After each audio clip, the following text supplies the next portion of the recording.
तो देखो, आप भी अगर नीट 26 के लिए प्रिपेयर कर रहे हो और आपका केमिस्ट्री में मार्क्स बिल्कुल इंप्रूव नहीं हो रहा है, मार्क्स बहुत कम आ रहा है, तो याद रखना गलती आपकी मेहनत में नहीं है, गलती आपके केमिस्ट्री के पढ़ने के अप्रोच में है। क्योंकि आप लोग क्या करते हो, तीनों जो पार्ट्स है केमिस्ट्री का, तीनों पार्ट्स को एक ही तरीके से पढ़ते हो। लेकिन एक्चुअली तीनों पार्ट्स को एक ही तरीके से नहीं पढ़ना चाहिए, तीनों पार्ट्स के लिए अलग-अलग अप्रोच होता है। और वो अप्रोच क्या है, ये जानने के लिए मेरा ये वीडियो लास्ट तक ज़रूर देखो। थोड़ा लंबा वीडियो है, लेकिन मैं गारंटी देता हूँ, आपको लास्ट तक बहुत कॉन्फिडेंस आ जाएगा और आपके मार्क्स इससे, अगर आप 40-50 में लाए करें या फिर 30-40 में हो, तो म कम से कम 130 तक तो जाएगा ही जाएगा। मैं आपको कोई झूठा दिलासा नहीं दूँगा।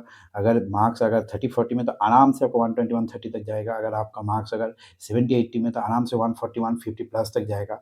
यानी अगर आप 100 में हो, तो मार्क्स आपका 170 तक तो जाएगा ही जाएगा। तो अब इस वीडियो को लास्ट तक। सो वीडियो को आगे प्रोसीड करने से पहले एक छोटा-सा रिक्वेस्ट, अगर आपके पास पेन कॉपी है तो बहुत अच्छी बात है, अगर नहीं है तो पेन और कॉपी लेके बैठो और मैं इधर बहुत कुछ इन्फॉर्मेटिव बातें कहने वाला हूँ, उसको नोट डाउन करते जाना मेरे साथ। सो सबसे पहले आते हैं हम लोग फिज़िकल केमिस्ट्री में। देखो, फिज़िकल केमिस्ट्री को स्ट्रॉन्ग करने का तरीका ये है कि आपको सबसे पहले बेसिक नॉलेज थोड़ा बहुत होना चाहिए। तो बेसिक नॉलेज, आप सवाल आएगा कि बेसिक नॉलेज कहाँ से गेन करें? तो बेसिक नॉलेज गेन करने के लिए आपको बहुत लॉन्ग लेक्चर देखने की ज़रूरत नहीं है। उसके लिए आप कोई छोटा-सा जो पीडब्ल्यू माइंड मैप वाला लेक्चर है, उसको देख के आपने कांसेप्ट ले लिया उधर से, ठीक है? या फिर आप जो फिज़िक्स गैलेक्सी जो रिवीजन चेकलिस्ट वाले वीडियोज़ है, उधर से जाके आपने क्या करा, केमिस्ट्री वाले जो रिवीजन चेकलिस्ट है, उधर से आपने कांसेप्ट ले लिया। कांसेप्ट अगर आपके दिमाग में आ गया, थोड़ा बहुत बेसिक आ गया, तो आपका एक थोड़ा बहुत लेवल तैयार हो जाता है।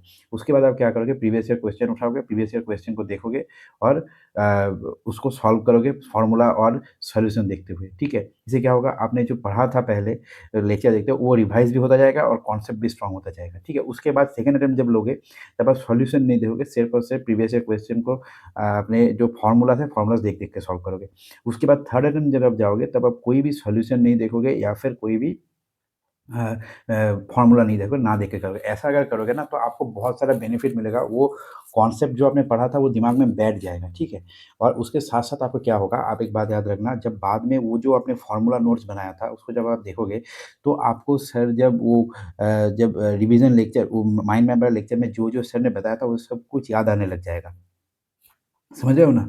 तो ऐसे अगर करोगे, तो फिज़िकल केमिस्ट्री बहुत स्ट्रॉन्ग हो जाएगा, मेरी बात को मानो, ठीक है? तब अब लास्ट में क्या होगा, लास्ट के जब एग्ज़ाम के टाइम आएगा, तो आप 2-3 पेज बोल रहा हूँ, जितने भी चैप्टर है उतने सारे पेज आपका बन जाएगा फ़ॉर्मूला वाला, जहाँ आपने अभी बनाया था इधर फिज़िकल केमिस्ट्री को रिवाइज़ करते हुए।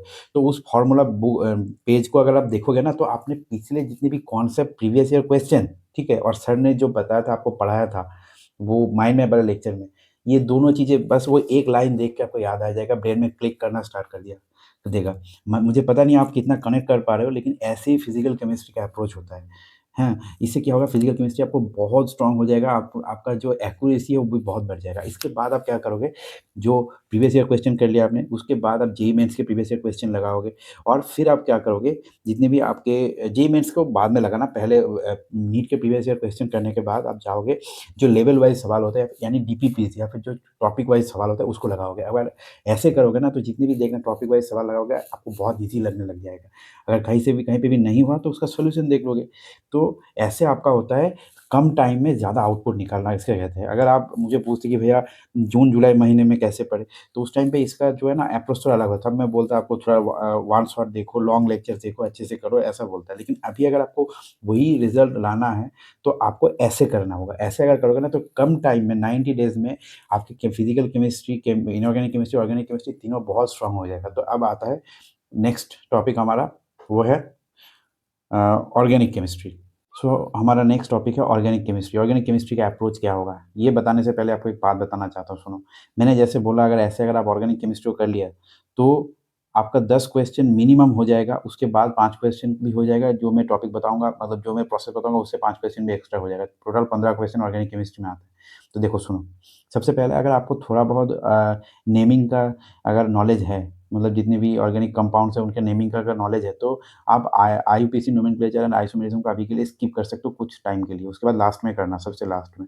तो आईयूपीएसी नोमेनक्लेचर अगर आपको बिल्कुल भी नहीं आता, थोड़ा-सा भी नहीं आता, आप एक काम करो, फिजिक्स गैलेक्सी के रिवीजन चेकलिस्ट वीडियो में जाओ, उधर केमिस्ट्री के जो रिवीजन चेकलिस्ट है, उधर जाके आईयूपीएसी नोमेनक्लेचर को एक बार नोट्स के साथ कर लो। It will hardly takes 1 to 2 hours, लेकिन आपको हो जाएगा, ठीक है? वो कर लिया आपने, उसके बाद सुनो, पेन लेके बैठा है आपने, नोटबुक लेके बैठा है आपने, तो सुनो, आपको करना है क्या, जीओसी 1 करना है। जीओसी 1 में क्या रहता है, जितने भी इफ़ेक्ट्स हैं, हाँ, aromaticity, resonance, inductive effect, hyper conjugation, जितने भी इफेक्ट्स हैं और उनके एप्लीकेशन, ठीक है? वो कहीं से भी आप कर सकते हो, लेकिन आपको ये करना है जीओसी 1 में, ठीक है?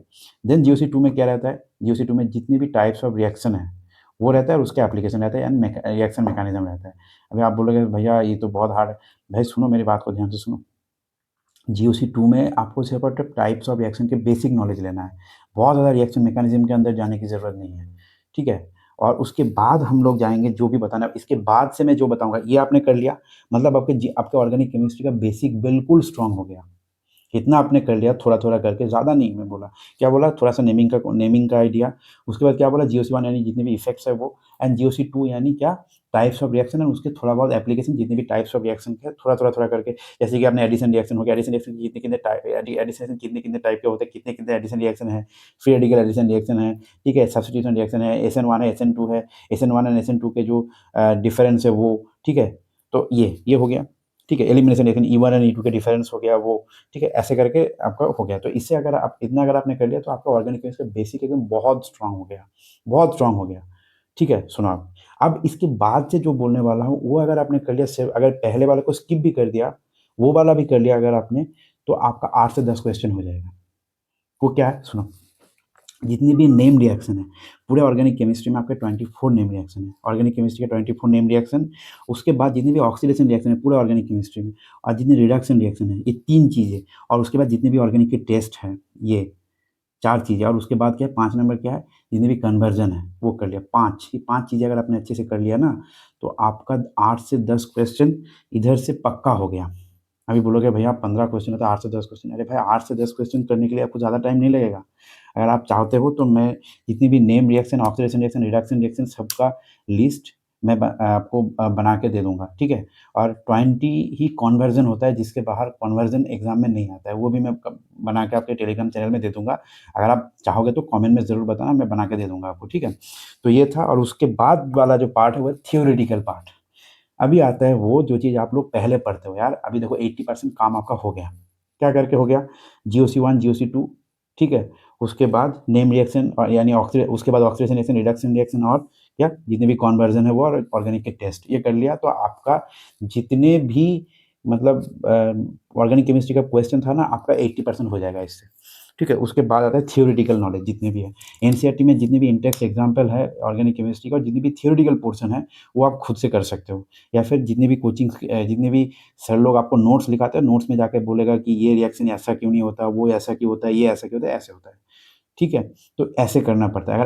अगर आपने कर लिया ना, तो आप देखना प्रीवियस ईयर के क्वेश्चन उठाकर देखना, जितने भी ऑर्गेनिक केमिस्ट्री के क्वेश्चन हैं, यहाँ से ही आए, इससे बाहर नहीं आया है। अभी आप बोलोगे भाई कहाँ से?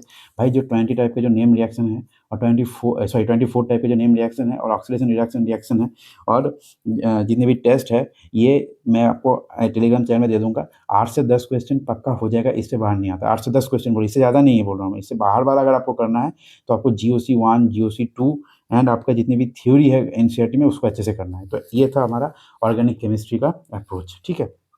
चलो अब इसके बाद आते हैं इनऑर्गेनिक केमिस्ट्री। इनऑर्गेनिक केमिस्ट्री के लिए आपको क्या करना है, देखो, इनऑर्गेनिक केमिस्ट्री में सीक्वेंस बहुत इंपॉर्टेंट है। इनऑर्गेनिक केमिस्ट्री में सीक्वेंस क्या फॉलो करना है आपको? सबसे पहले एटॉमिक स्ट्रक्चर में जाओ। अगर आप अभी इनऑर्गेनिक केमिस्ट्री करना चाहते हो तो सबसे पहले आप एटॉमिक स्ट्रक्चर में जाओ, लास्ट में जो इलेक्ट्रॉन फिलिंग ऑर्डर है उसको समझो अच्छे से, ठीक है? उसके बाद आपको पीरियोडिक टेबल में जाना है। देन पीरियोडिक टेबल के बाद आपको केमिकल बॉन्डिंग, देन आप कोऑर्डिनेशन कंपाउंड, देन आप D and F block and P block थोड़ा बहुत, ठीक है? ऐसे अगर करोगे तो आपकी इनऑर्गेनिक केमिस्ट्री करने में आपको बहुत आसानी होगा।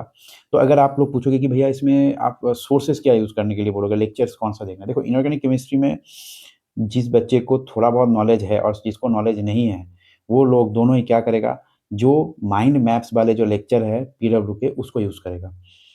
कौन से टीचर का? जो मोहित दर्जी सर है यार, गोल्डन है, गोल्डन लेक्चर है, गोल्डन। अगर उसको अच्छे से रिवाइज़ करोगे लेक्चर को, ठीक है? और बीच में जहाँ पे समझ में नहीं आएगा, आप क्या करोगे, सीधा चले जाओगे लॉन्ग लेक्चर्स मोहित दर्जी सर के, जो वन शॉट वाले हैं वो, ठीक है? वो कर लोगे। उधर जाके वो टॉपिक को एक बार रिवाइज़ कर लोगे, जो माइंड मैप में जो टॉपिक आपको आएगा नहीं और समझ में नहीं आएगा, वो, ठीक है? तो ऐसे आपको इनऑर्गेनिक केमिस्ट्री के लेक्चर को समझना चाहिए, और जितने भी एक्सेप्शन है उसको एक अलग से कॉपी बना के कॉपी में नोट डाउन कर लेना, ठीक है? पीरियोडिक टेबल में जितने भी एक्सेप्शन है, केमिकल बॉन्डिंग में जितने भी एक्सेप्शन है, वो कोऑर्डिनेशन कंपाउंड में जितने भी एक्सेप्शन है, वो अच्छे से नोट डाउन कर लेना, आराम से आपका हो जाएगा, ठीक है? तो ये था इनऑर्गेनिक केमिस्ट्री। इनऑर्गेनिक केमिस्ट्री में बहुत ज़्यादा आपको मेहनत नहीं करना, आपको याद करना है ज़्यादा, लेकिन कॉन्सेप्चुअल भी है, ठीक है? तो ये था इनऑर्गेनिक केमिस्ट्री का। सो इस और हाँ, सुनो, तीनों जो सब्जेक्ट मैंने आपको बताया फिज़िकल, इनऑर्गेनिक एंड ऑर्गेनिक, तीनों के लिए जो सोर्सेज़ आपको यूज़ करना चाहिए, सोर्सेज़ क्या है? सबसे पहला सोर्स ये रहेगा प्रीवियस ईयर क्वेश्चन, ठीक है? उसके बाद सोर्स क्या रहेगा? जितने भी मॉक टेस्ट दे रहे हो, मॉक टेस्ट एंड उनके जो क्वेश्चन, जो इम्पोर्टेंट क्वेश्चन है वो, एंड थर्ड जो क्वेश्चन होगा वो कहाँ से रहेगा? वो डीपीपी या फिर लेवल 1 वाले जो क्वेश्चन है या फिर लेवल 2 वाले, level 1 and level easy and moderate वाले क्वेश्चन, ठीक है? तीनों 3 चीज़, ये फिज़िकल हो, ऑर्गेनिक हो, इनऑर्गेनिक हो, तीनों के लिए एक है, ठीक है? तीनों सोर्स। अगर आप मुझे कोई बुक रिकमेंड करने के लिए बोलोगे तो मैं बोलूँगा डिवाइस क्लासेस सुनील नंद सर का एक एनसीईआरटी वाला एक बुक है, एनसीईआरटी के एक क्वेश्चन बैंक है, वो यूज़ कर सकते हो, या फिर नीट प्रेप का जो टारगेट बैच है वो भी आप यूज़ कर सकते हो केमिस्ट्री के लिए, ठीक है? तो अब आता है प्रैक्टिकल केमिस्ट्री। प्रैक्टिकल केमिस्ट्री के 3 पार्ट हैं, 3 पार्ट के लिए मैं सजेस्ट करूँगा बीवाईज़ क्लासेस सुनील नंद सर के यूट्यूब वाले जो लेक्चर है, वो देखो, लिखो यूट्यूब में जाके कि प्रैक्टिकल केमिस्ट्री बीवाईज़ क्लासेस, आपको तीनों लेक्चर मिल जाएगा। हर लेक्चर 2 आवर्स करके है, टोटल 6 आवर्स में आपका पूरा प्रैक्टिकल केमिस्ट्री कंप्लीट हो जाएगा आराम से। उसके बाद आप ample amount of question practice कर लेना, आपका प्रैक्टिकल केमिस्ट्री बिल्कुल अच्छे तरीके से हो जाएगा। तो ये था मेरा केमिस्ट्री वाला वीडियो। केमिस्ट्री वाला वीडियो कैसा लगा मुझे ज़रूर बताना, और एक बात मैं बता रहा हूँ, फिर से बता रहा हूँ, बहुत सारा लॉन्ग लेक्चर के पीछे मत भागना। जितनी भी छोटा लेक्चर देख पाओगे उतना आपका काम हो जाएगा, उतने अच्छे से आप रिवाइज़ कर पाओगे, उतना आपको टाइम मिलेगा। मुझे इधर कमेंट में पूछेगा कि भैया ये छोटे लेक्चर पीडब्ल्यू माइंड मैप वाले बोल रहे हो या फिर फिजिक्स गैलेक्सी रिवीजन चेकलिस्ट वाले बोल रहे हो, ये इनफ है क्या? नहीं। देखो भाई, मैं सीधी बात बता रहा हूँ, अगर आप जीरो लेवल में हो तो ये इनफ नहीं है। अगर आपका थोड़ा बहुत बेसिक आता है तो ये मोर देन इनफ है, ठीक है? ये याद रखना। और उसके बाद last but not the least, mock test is very important. आपको, आप अगर अभी से अगर आप करोगे तो एक काम कर सकते हो, अगर आपका 50% सिलेबस कवर हो चुका है ना, तो आप एक फुल सिलेबस मॉक टेस्ट दो।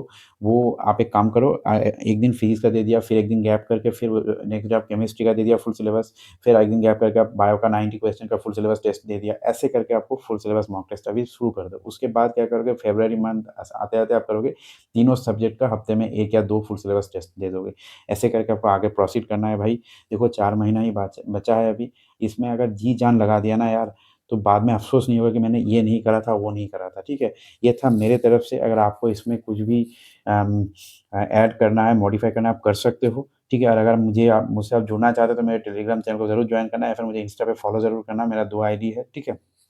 तो मिलते हैं नेक्स्ट वीडियो में, तब तक के लिए थैंक यू। और हाँ, इसके बाद बायो वाला वीडियो आएगा, और अगर आपको मोटिवेशनल वीडियो चाहिए वो भी आएगा, बायो के पहले आ सकता है, फिर उसके बाद दे दूँगा।